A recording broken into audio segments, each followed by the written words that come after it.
Let go. I got hella swoops, I just do the shit.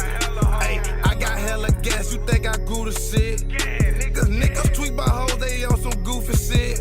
Plug trying to throw them bows, I call them ludicrous. Real quick, if there's any videos that you would like for me to react to, any horror videos or just videos in general, and any specific YouTubers you want me to react to, let me know that in the comment section below. Yeah, because I just started reacting to Mr. Ballin'. So, and people love that. Yeah, like y'all love that. So, yeah, if there's any videos or any YouTubers you want me to react to, let me know that in the comment section below. So, no. Uber ride. Jesus.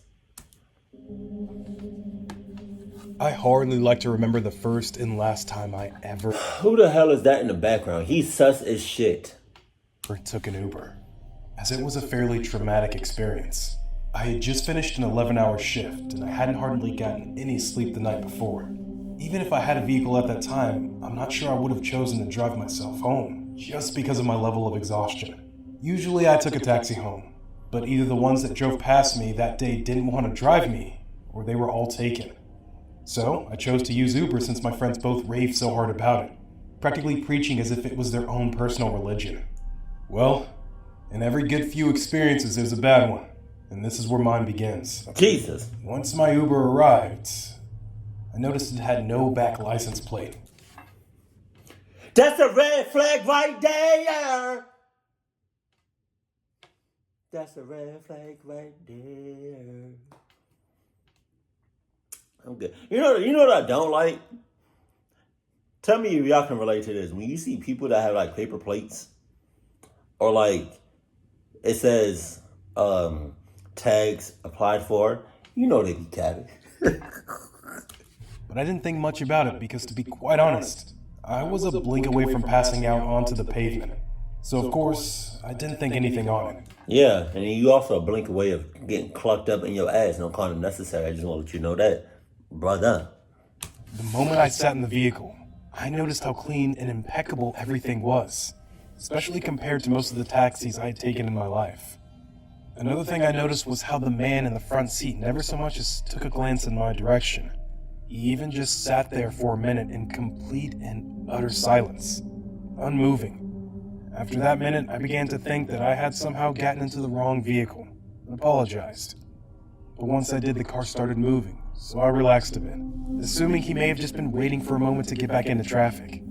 The last thing I remembered was watching the bustling downtown area going about its business, until my eyes finally chose to flutter shut. Oh my God. And send me into a blissful sleep. I wake up once the car hits a large pothole in the road, causing me to whack my head onto the window fairly hard. The first thing that alerted me to something being wrong was the fact that it was super dark out. When I entered the Uber, it was at least 3 p.m. It doesn't get dark this time of year till at least 4 or 5 at night. On top of that, the highway in which I didn't recognize was practically dead, which that in itself was a rarity. So I couldn't even begin to comprehend how long I had actually been out for. As I glanced out the window, I felt my heart sink into the pit of my stomach slightly. We were no longer inside the city. No Instead, shit. we were on a pitch-black highway surrounded by dense forest, and I didn't live anywhere outside of the city. I quickly began to feel the tingling sensation of eyes on me, causing me to turn my head to the empty seat beside me. Except, it was no longer empty. It was nearly too dark to see, but I was able to make out the shape of a dark, lanky figure seated beside me. The only part of his face were lit up by the dim dash lights. His insanely wide eyes, staring at me intensely. The way he looked at me gave me a sense of complete and utter panic. I was in a situation that I never thought could happen to me. It was something that happened to other people, but never me. Do you happen to know if we're close to my destination? I questioned.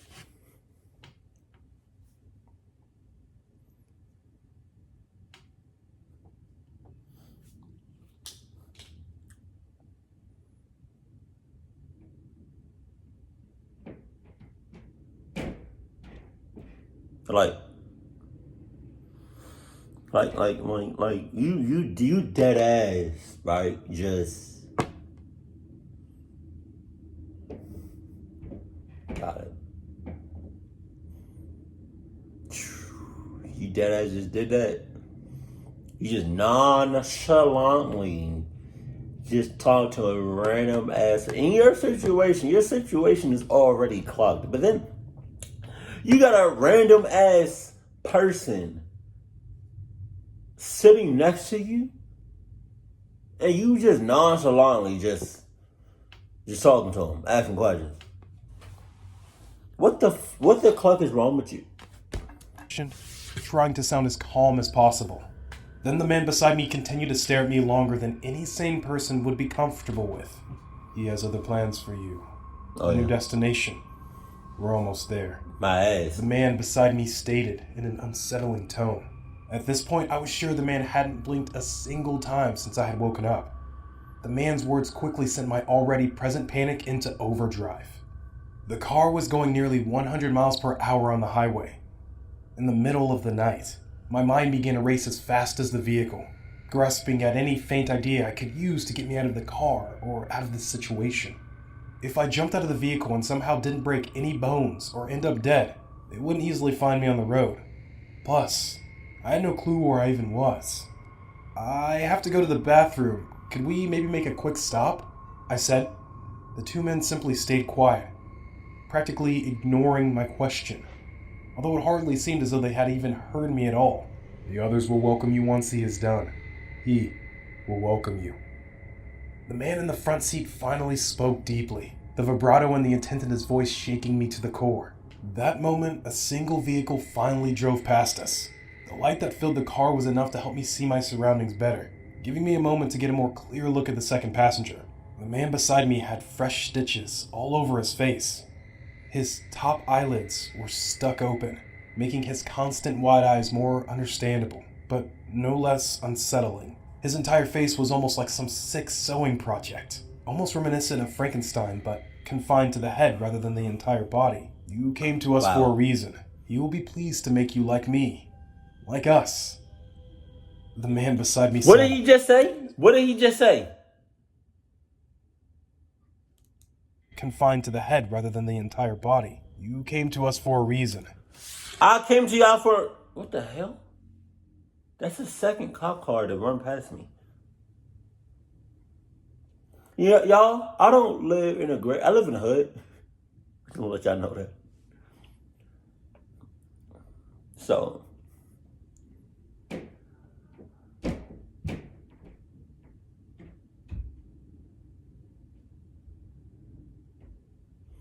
Like, shit. I'm a suburban kid. I'm a suburban person. You know what I mean? Which, if you don't know, I was never raised in the hood, lived in the hood. I was never raised in the country or lived in the country. And I wasn't a city boy. I'm a very suburban person. So, this is my first time living in the hood. So I get scared easily. So I just seen two cop cars. What the hell is that? Maybe I'm just thinking too much. I'm assuming. I'm just, you know what I mean? Keep your guard up. No, but like he said, you came to us for a reason. Bitch! I came to you because I thought y'all was an Uber. What are y'all talking about? What? Ah! You will be pleased to make you like me. Like us. The man beside me said, beginning to stroke my hair and touch the features of my face. Wow. I began to shake under the stranger's touch, as well as his words. His fingers were rough and disconcertingly dry. The sound of sirens from behind us let an overbearing rush of relief wash over me. But there was also an almost uncomfortable tension that fell upon the air.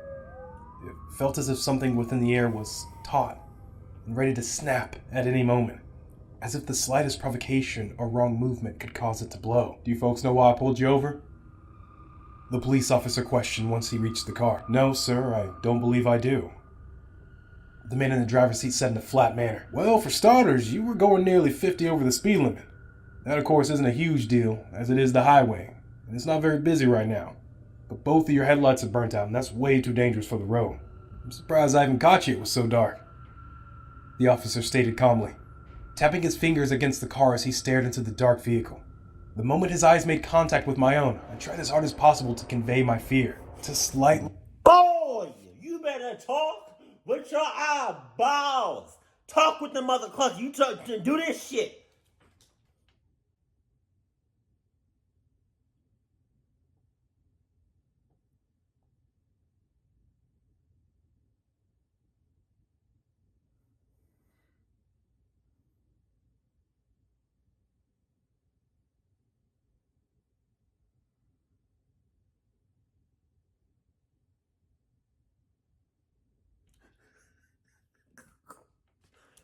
plead for help without aggravating the two men in some way. I thought I recognized you. There's a warrant out for your arrest. I'm afraid I'll have to take you in, the cop says sternly, singling me out. The men around me didn't seem to clue into the fact that he was talking to me, as I saw them both tense up at his words. The moment the police officer opened the passenger door beside me, I nearly began crying out in relief. But I refrained. The men behind me stayed uncomfortably quiet as the cop locked the cuffs on me. The now overly acquainted sense of unease and panic continued to fuel me. The men beside me stayed uncomfortably quiet as the cop locked the cuffs on me. The now overly acquainted sense of unease and panic continued to fill me as I felt the man's eyes bore into my back. It felt like at any moment my chance at freedom would be taken away, that they would be armed and shoot my savior, or even me. But they didn't either. Instead, they sat there within the car quietly, just staring at us in a horrific trance-like state. Even as the cop began to drive away, I somehow felt their cold and unnerving stares upon my skin, the air still thick with tension. And no matter how far away we got, their car never moved so much as an inch, which made my feeling even more so stressed than before, if that was even possible. How'd you know I needed help? I'm a cop. I could recognize the look in your eyes from a mile away. Oh shit! I see it daily, he stated. Within seconds, I began breaking down in tears. Every emotion suddenly overwhelmed me. The man didn't say another word the whole entire ride. He simply let me cry it out. He even offered to watch my house for the night in case they came back, as I had given them my address. I, of course, said yes, even though I didn't sleep a wink that night. They never came back. The thought sickens and terrifies me. Maybe they never even left that spot on the highway. If that hellish car had never gotten pulled over, I don't even want to know what would have happened. I wouldn't have got my chance to escape that horrible situation I'd found myself in. Be careful if you take an Uber or any other service like it.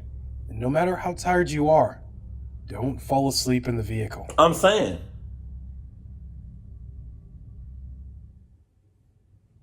Uber nightmare. It was another night on the job.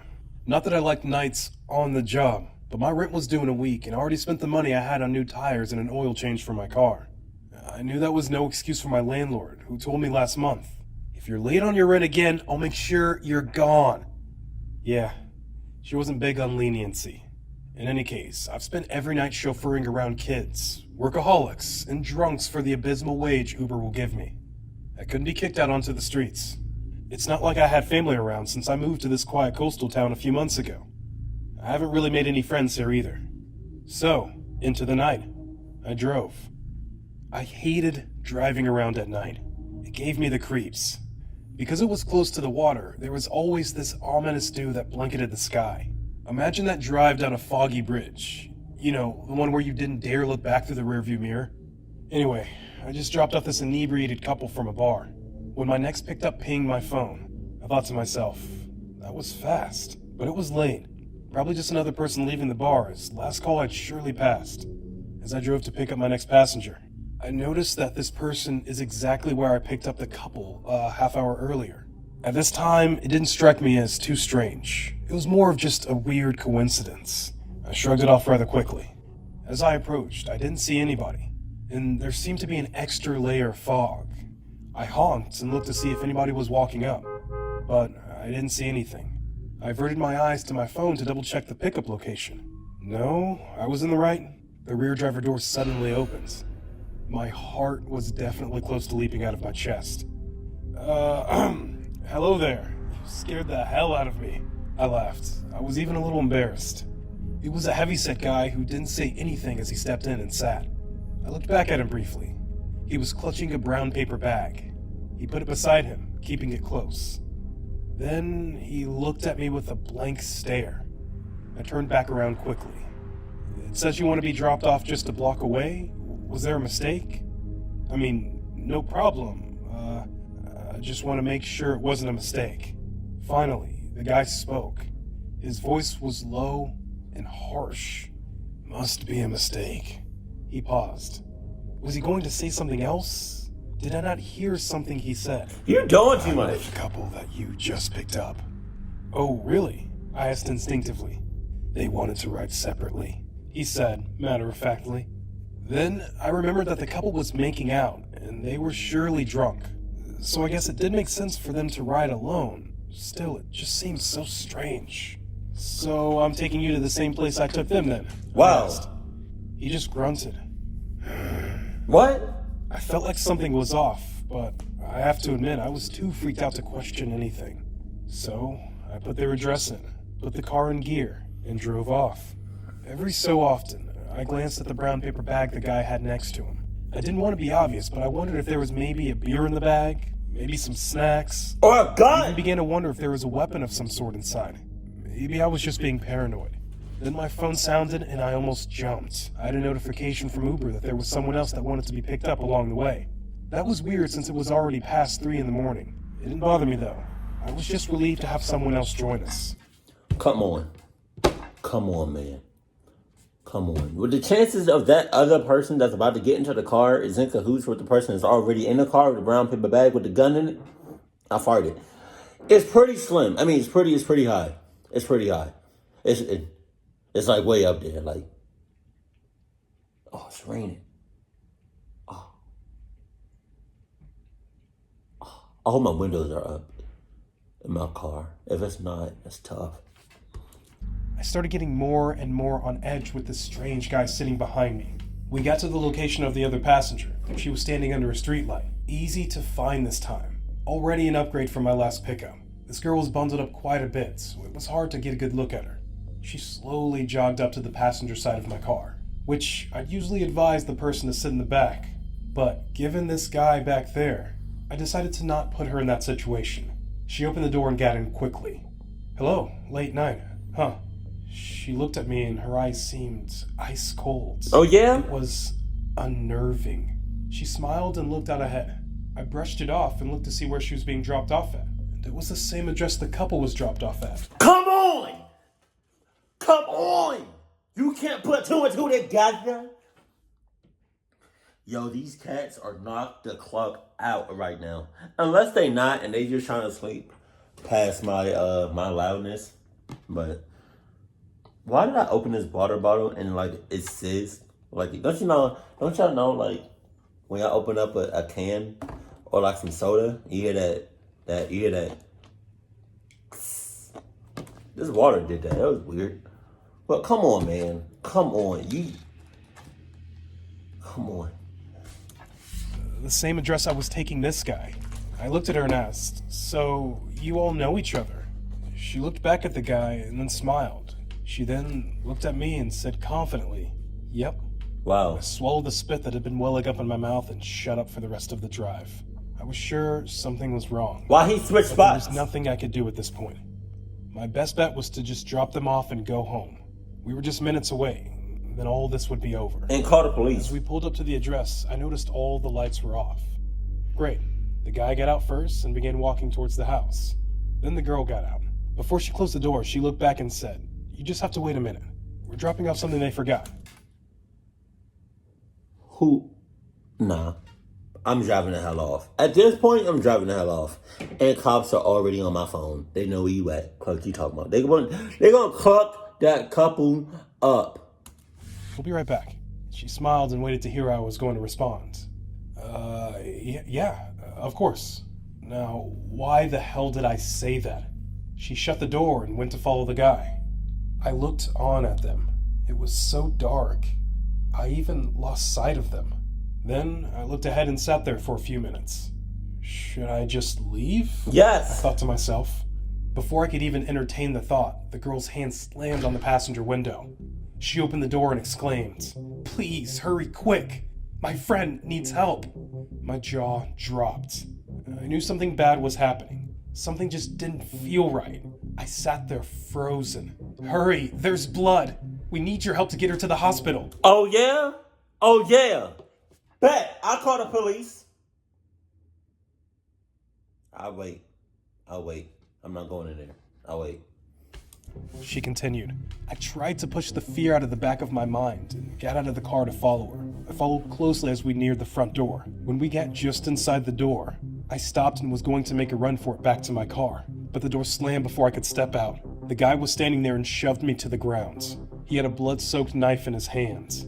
The girl slowly turned to me and told me to run while laughing maniacally. Still, on the ground, I crawled as fast as I could to the next room. It was the house's dining room. I couldn't believe my eyes. The couple I had driven home about an hour ago were sitting at the table. Both sat there dead. You didn't see that Multiple coming? stab wounds. As I continued to crawl, my hands and knees became soaked with their blood. I tried to cry out, but my shock would not let me. The guy was behind me now, though I couldn't see the girl. I stood up and tried to see if I could make it to the staircase in the next room, audibly screaming at this point. I darted and could feel the guy dart after me. I glanced back and by a stroke of luck saw the guy slip on their blood. I ran even faster up the stairs. The girl's voice started laughing again, but this time from somewhere I couldn't see. One of the upstairs bedroom's door was open, so I jumped in and shoved myself in the closet. Hopeless and terrified, I cried into my hands, smearing blood across my hair and face. I was a dead man, and we all knew it.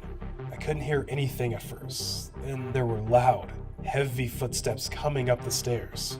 I tried to quiet my sobs, as if that was going to do anything. It was only a matter of time. Police sirens filled my ears. The neighbors must have heard it and called it in. Those footsteps coming up began rushing back down the stairs and out a door. When I was sure the coast was clear, I stepped out of the closet and fell to my knees. All of the sirens were stationary now, and it was clear the police were about to storm in. I was saved. Somehow, I became the survivor of the worst Uber ride of my life. They never did catch those two maniacs, however, and since that night, 4 other couples have turned up dead. Oh my God. This is why I'm pretty sure I would never do Uber or Lyft. No. As many horror stories as I've heard. Look, this guy right here that was sitting there. Hey, props to the cop. I thought he really had a warrant. Props to the cop for picking up on those signs.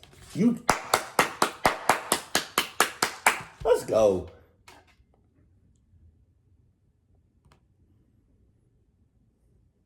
I know they were pissed when a cop grabbed him. I know they were. Oh my God. The Uber driver for the second story, I'm pissed at you because